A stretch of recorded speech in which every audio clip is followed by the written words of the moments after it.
Assalamualaikum warahmatullahi wabarakatuh. Kembali di pertemuan kedua mata kuliah struktur data. Pada pertemuan kedua ini kita akan belajar tentang sistem bilangan.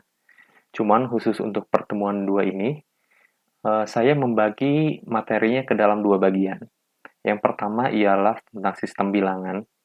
Sistem bilangan di sini artinya nanti kita akan membahas tentang 4 sistem bilangan, yaitu sistem bilangan desimal, biner, oktal, dan heksadesimal. Kemudian pada part yang keduanya saya akan menjelaskan tentang satuan data.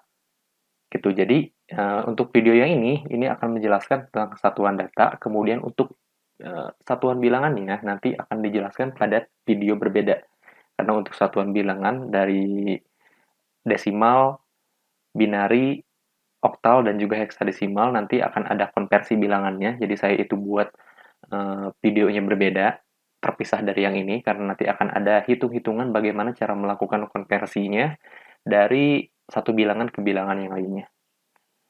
Oke, jadi ini video yang pertama, nanti video yang kedua tentang satuan bilangannya. Oke, kita masuk dulu di materi yang pertama. Pada bagian pertama ini, saya akan menjelaskan tentang satuan data. Satuan data ini adalah data yang dimiliki oleh komputer. Jadi komputer itu bekerja, komputer itu mengeksekusi perintah yang diberikan oleh user. Maksudnya mengeksekusi ini adalah kita kan menggunakan laptop nih. Kita kan menggunakan laptop untuk belajar misalnya. Untuk belajar kita membuat sebuah dokumen, kita menulis di Microsoft Word gitu, kita membuat sebuah tugas. Nah, itu kan adalah perintah-perintah yang kita berikan kepada komputer. Nah, bagaimana komputer bisa mengerti perintah apa yang kita berikan ke mereka dan bagaimana cara mereka merepresentasikan perintah yang kita berikan kepada kita gitu.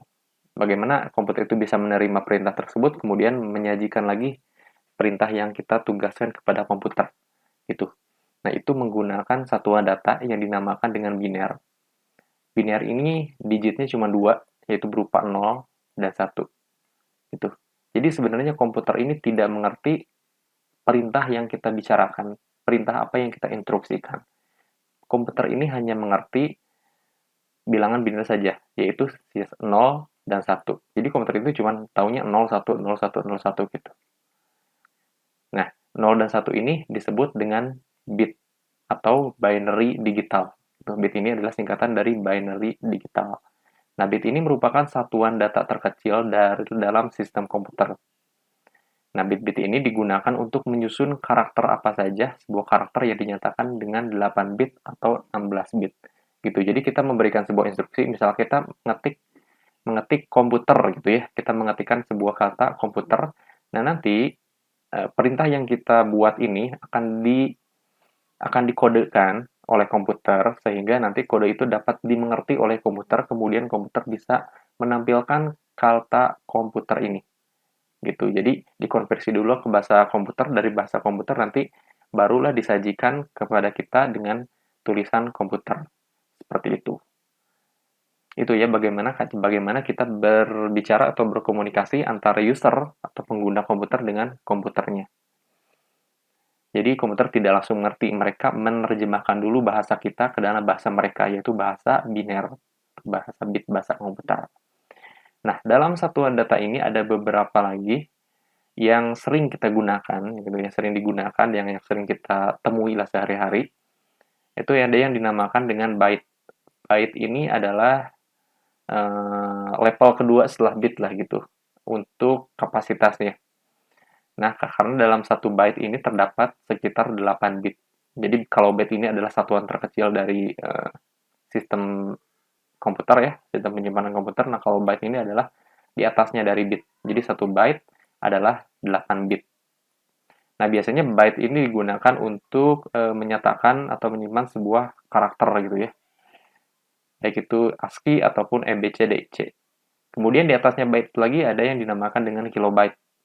Kalau kilobyte itu berarti 1 kilobyte itu berarti 1024 byte gitu. Nah, biasanya ini kilobyte ini biasanya digunakan dalam ukuran gambar kecil gitu ya. Dalam bekas gambar yang berukuran kecil biasanya ukurannya kilobyte gitu. Jadi teman-teman misalkan foto biasanya kan ada rincian gitu ya atau detailsnya, terus teman-teman lihat penyimpanannya berapa, biasanya kan dalam ukuran kilobyte, misalnya 900 kilobyte. Itu untuk gambar-gambar ukuran kecil biasanya menggunakan kilobyte.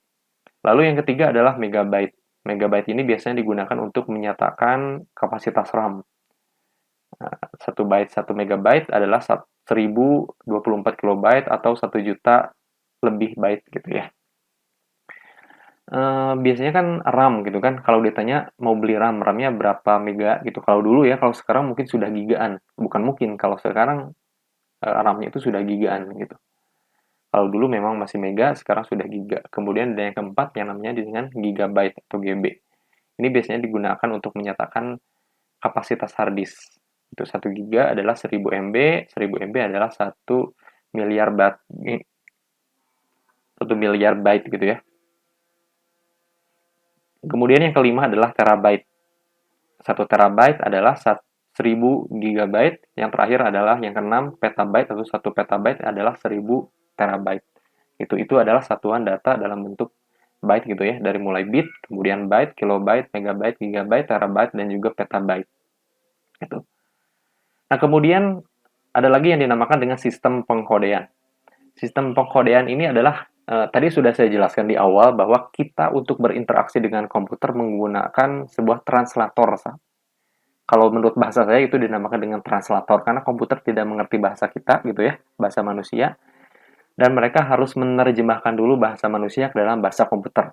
Sama halnya seperti kita hidup di dunia ini dengan ratusan negara, dengan ratusan bahasa gitu ya, dengan ratusan logat, tidak mungkin kita bisa mengerti dengan bahasa orang asing. Misalnya kita ngobrol dengan orang Ethiopia, maka kita tidak mungkin langsung bisa klop ngobrol lancar dengan orang Ethiopia karena bahasanya berbeda. Nah, untuk bisa saling memahami antara satu bahasa dengan bahasa lain, maka kita butuh yang namanya translator. Gitu.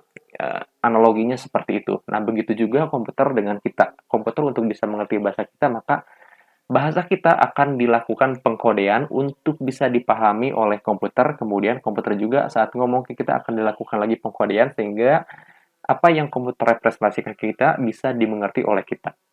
Nah, sistem pengkodeannya tuh ada beberapa. Ada BCD, ada EBCD, ada ASCII, dan ada Unicode. Kita dari BCD dulu. Nah, BCD ini dinamakan dengan binary kode desimal. Ini digunakan oleh komputer generasi pertama untuk pengkodean ini. Dan karakter yang tersedia adalah sebanyak 10 angka, yaitu dari 0 sampai dengan 9. Gitu ya, sama seperti binary pada umumnya. Kalau kita konversikan dari binary ke digit desimal, maka untuk nilai angka 0 ini akan didapat 4 ya, 0, 0, 0, 0 gitu ya. Kemudian 1 ini didapat dari 0, 0, 0, 1. Maksudnya kenapa 1 seperti ini kan dipangkat ya. 1 pangkat 2, 1 dikali 2 pangkat 1, hasilnya 0. Terus kalau yang kedua ini, 0 dikali 2 pangkat 0, hasilnya 0 kan. 1 dikali 2 pangkat 1 hasilnya adalah 2 gitu. Begitu juga yang setelahnya. Nanti kalau teman-teman untuk lebih memahami apa yang saya bilang barusan, pangkat dikali digit 1 gitu, digit 1 dikali 2 pangkat 0, kemudian digit 0 dikali 2 pangkat 1 nanti akan dijelaskan pada konversi bilangan binary ke desimal pada video kedua nanti. Itu pokoknya tabelnya seperti ini bagaimana untuk mengkonversikan dari binary ke dalam bilangan desimal. Ini menggunakan kode BCD, binary kode desimal, dan digunakan pada komputer generasi pertama. Itu saat komputer pertama kali dibuat. Lalu yang kedua ada EBCDIC, yaitu Extended Binary Code Decimal Interchange Code. Oke, ini dikembangkan oleh IBM, kode ini dikembangkan oleh IBM dan diterapkan pada berbagai komputer mainframe. Komputer yang digunakan saat ini gitu ya, seperti sekarang. Komputer mainframe. Kemudian karakternya itu dinyatakan dengan 8 bit dan terdapat sebanyak 226 karakter. Digunakan pada komputer generasi ketiga. Jadi ini juga kode untuk mentranslatekan bahasa manusia ke komputer. Ada yang dinamakan dengan EBCDIC. Gitu. Ini dikembangkan oleh IBM. Lalu ada yang ketiga ANSI, ASCII. Nah, kalau ASCII juga sama, pengkodean juga, cuman ini beda yang mengembangkan. Kalau kalau yang kedua tadi ini dikembangkan oleh IBM, kemudian kalau ASCII ini dikembangkan oleh ANSI, itu American National Standard Institute. Itu. Dan kalau ANSI di sini dinyatakan dengan 8 bit dan memiliki 226 karakter yang meliputi dari huruf, angka, spesial karakter, termasuk simbol Yunani dan juga karakter grafis. Itu. Jadi tergantung teman-teman gunakan komputer apa, komputer dari Amerika atau IBM. Gitu. Nanti pengkodenya beda. Kalau ini pakai EBCDIC ya, kalau yang dikembangkan oleh IBM. Nah, kalau yang dikembangkan oleh ANSI, dia menggunakan kode AS, CII. Gitu. Nah, ini untuk tabelnya. Tabel kode dari EBCDIC seperti ini. Kemudian ini yang kode dari ASCII. Oke. Kemudian yang keempat ini adalah Unicode. Ya, Unicode juga adalah pengembangan lanjutan dari kode ASCII. Jadi Unicode diciptakan untuk menggantikan kode ASCII dan di sini memiliki 16 bit. Berarti karakter yang tersedia sekitar 65.536 karakter yang termasuk di dalamnya ada huruf, angka, spesial karakter yang termasuk juga ada simbol Yunani, karakter grafis, simbol Arab dan juga Cina. Itu Unicode. Gitu ya. Jadi itu satuan data dan juga pengkodean di dalam sebuah komputer gitu. Bagaimana komputer bisa mengerti dan tentang bahasa kita dan bahasa kita bisa dimengerti oleh komputer dan kita juga bisa mengerti bahasa dari komputer itu digunakan dengan pengkodean. Kenapa bisa saling berkomunikasi antara kita dengan komputer. Oke, ini untuk bagian pertama. Sekarang teman-teman bisa lanjut ke bagian keduanya tentang bilangan sistem bilangan. Ya.